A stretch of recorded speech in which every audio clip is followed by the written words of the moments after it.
watching Seahawks Today, powered by Chat Sports. I am Tyler Jones here with you. Thanks for joining us. In life, you can be one of two things. You are either a winner or you are a loser. Winning, loser, total loser. We're going to break down who's trending upwards and who's trending downwards heading into training camp, which begins in just a few weeks from right now. We'll go over a full list in just a moment, but first, do you want the Seahawks to make the playoffs? I've been told by the powers that be, the deep state that runs the NFL, that has the scripts and everything, that if we want the script to be written for the Seahawks to make the playoffs, then we need at least 500 likes on today's video. So if you want to make the NFL scriptwriters happy, go ahead and like it. Don't jinx it. Do your part, and we'll get started with today's show. We begin the winners list. You didn't see this one coming. GM John Schneider as our first winner here.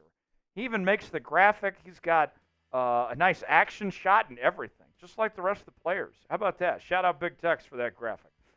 John Schneider, he was handed the keys to the car, and he's driven full throttle, and he's taken this team in the right direction. Look, he was GM for the last several years, but we all knew that Pete Carroll was still in control, that Pete Carroll was John Schneider's boss, right? And everything still had to be signed off by Pete. It was still his team.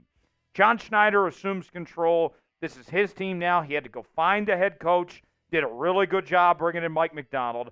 They had some limitations when it came to cap space and what they could do, and they made the most of what they could. Smart decision, I think, to give Leonard Williams that money to bring him back.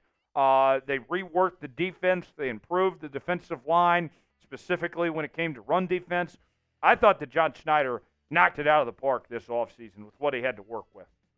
You look at the offseason recap for Seattle, there's still some obvious team needs. Steve still needs some help on the offensive line, specifically the interior, but it might just come down to guys developing accordingly. Linebacker, I do think you've improved with Dodson and Baker as opposed to Wagner and Brooks, but you struggle with depth at that position, especially with those guys banged up right now. Rayshon Jenkins comes in at the safety spot. Byron Murphy, of course, into the fold now. Quandre Diggs is gone. Jamal Adams is gone. But a changing of the guard that the Seahawks have fully embraced. And I think John Schneider has done good with the hand he's been dealt and made the most of this offseason with Seattle. I thought he did a really good job. How would you grade what the Seahawks have done this offseason? A, B, C, D, or F. It's our pinned comment today. You might get an ad break, as Tom Downey would say, take advantage of it. Get your votes in. Let us know. A, B, C, D, or F if on your grade for the Seahawks offseason. Next up, let's go to the losers list. And this is where we find Dre'Mont Jones. Dre'Mont Jones had a disappointing season in 2023. He's the highest paid player on this Seahawks defense, and now he's likely not going to be a starter when the 2024 season rolls along. As the Seahawks brought in Leonard Williams at the trade deadline last year, they give him a new deal. You bring in Byron Murphy, you bring in Jonathan Hankins, and then there's talk that Dre'Mont Jones might be moving to the outside linebacker spot. Well, if that's the case, he's going to be behind Uchenna Nwosu and Boye Mafe there. Dre'Mont Jones has got something to prove.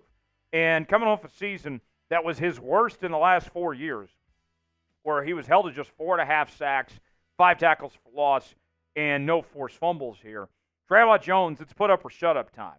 If he does not really show something and start to turn things the right corner, he's going to find himself cut and lose out on a lot of that money on his contract. Dre'Mont Jones with his back against the wall, basically, heading into 2024. The winners list. You knew we were going to mention this guy. JSN, it may be the summer of Jones, but as far as I'm concerned, I am willing to call this the summer of JSN as well. He's been spectacular this offseason, and now he's got a chance to become a star receiver in the NFL. And we already heard the reports this offseason that he became Geno Smith's favorite target. And we know what the Seahawks want to do with the vertical and the horizontal passing game, that want to get the ball to the middle of the field. JSN's a natural fit for this Seahawks offense of the direction Ryan Grubb wants to go forward. And when you look at Tyler Lockett, likely entering his final season in Seattle. Pressure's on for JSN to step in and be that number 2 receiver, to take the mantle, if you will, from Tyler Lockett at this point. Last year, his numbers were pretty solid, 63 catches, 628 yards, 10 yards per catch, and 4 touchdowns. But you think about this. He only had a few less catches than DK Metcalf did. Those yardage numbers, that average, has got to come up because the targets are going to be there. Now it's up to JSN to make the most of it to get more yards after catch and deliver those big plays down the field. Who is a winner from Seahawks the offseason? We've named a couple so far with Schneider and JSN. Who do you guys think? Weigh in the comments section. Let us know. Next on our list is Anthony Bradford at the offensive guard spot. And Anthony Bradford went into this offseason thinking that he was in good shape to be the starting right guard. But of what has unfolded the last couple of months, this is a wide open competition. Think about this. His teammate Olu Oluwatimi, who he was drafted alongside and got limited playing time last year, both of them did. Olu is not really in a competition. Nobody expects Nick Harris to beat out Olu Oluwatimi. Olu is your starting center. Meanwhile, Anthony Bradford is competing with Christian Haynes, who the Seahawks are very high on, who they use a third-round pick and is the odds-on favorite to win the starting job. And then there's McClendon Curtis, who they moved from tackle to guard, who we told you about just a few days ago, who has been fantastic this offseason, really coming out of nowhere, and at the very least is another depth piece. And then on top of that, Anthony Bradford was injured for much of this offseason, gave up first-team reps to Curtis, and so now Anthony Bradford's got his work cut out for him to potentially win this starting job and earn playing time. And if we're going to be honest here, Anthony Bradford, I mean, it was up and down for him last year. His overall PFF grade, not that great. The best thing you could say is he only allowed 1 sack on nearly 700 snaps, gave up 5 hits. The big thing for him, he's going to have to cut down on the hurries allowed, 22 in particular, and 4 penalties. But Anthony Bradford, it is going to be a very interesting battle. I'm not rooting for anybody to win this job. I just want to see the best man win and perform at a high level. Next up is Noah Fant, and there's a lot of reasons to point to Noah Fant of why he is on this list. First and foremost, he got paid. He got the bag. I mean, if you see Noah Fant hanging around in Seattle, make sure that he's the one buying your coffee or buying your steak, because he is not lacking the Benjamins, if you will, after the amount of money he just got paid. So that's the big reason. But then number 2, think about this. Last year, he was in a crowded tight end room with Will Dissly and Colby Parkinson, and it was by committee. They were rotating the guys, right? Noah Fant, without question, is your number 1 tight end. And this new offense that Ryan Grubb's bringing in is going to have much more of a bigger emphasis on a receiving tight end like Noah Fant than what we've seen previously in the Shane Waldron regime over the last couple of years. It's time to shine for Noah Fant. And the reality is he's coming off the worst season of his career last year. 414 yards is all he had, playing in all 17 games, didn't have a single touchdown. And with Colby Parkinson gone, he's going to be called upon to be that red zone tight end now. So Noah Fant, this is a huge opportunity for him to capitalize and make the most of his chance here with the Seattle Seahawks. Next on the losers list, we point to Dee Eskridge, the wide receiver and kick returner. And for Dee Eskridge, it's been a very disappointing career for him. I've said it before. I'll say it again. He is the worst draft pick in recent memory for the Seattle Seahawks, as he's brought nothing to this team. He's been injured. He's had off-the-field issues. Things have just added up for Dee Eskridge in his time with Seattle. And you think about this.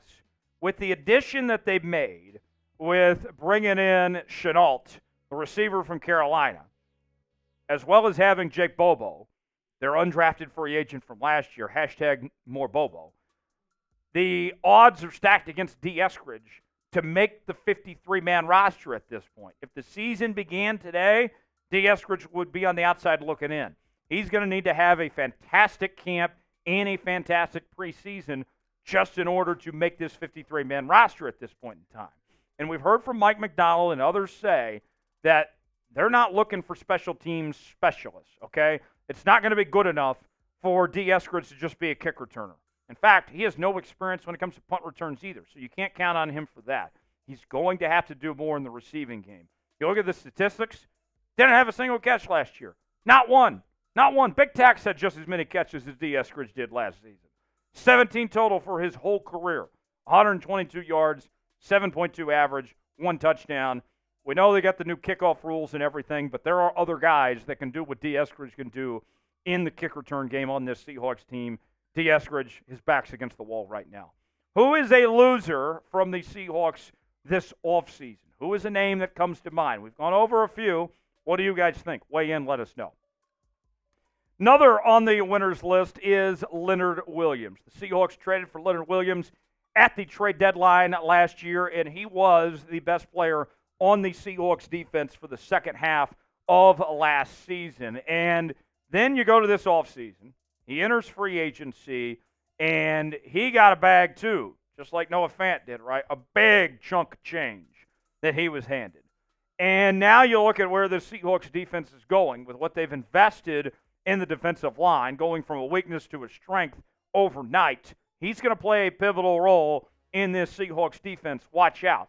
And we know that he is going to be a starter, that he is going to get significant playing time. Everyone else is kind of up in the air. How much will we see Murphy? How much will we see Reed, Dre'Mont Jones, and others here? The only thing for certain is that Leonard Williams is going to be the enforcer on this defensive line. Coming off a season where he had 5.5 sacks, 10 tackles for loss, 62 tackles. He was the first player in nearly 70 years in the National Football League to play 18 games last year. Didn't even get a bye week due to when he was traded to Seattle.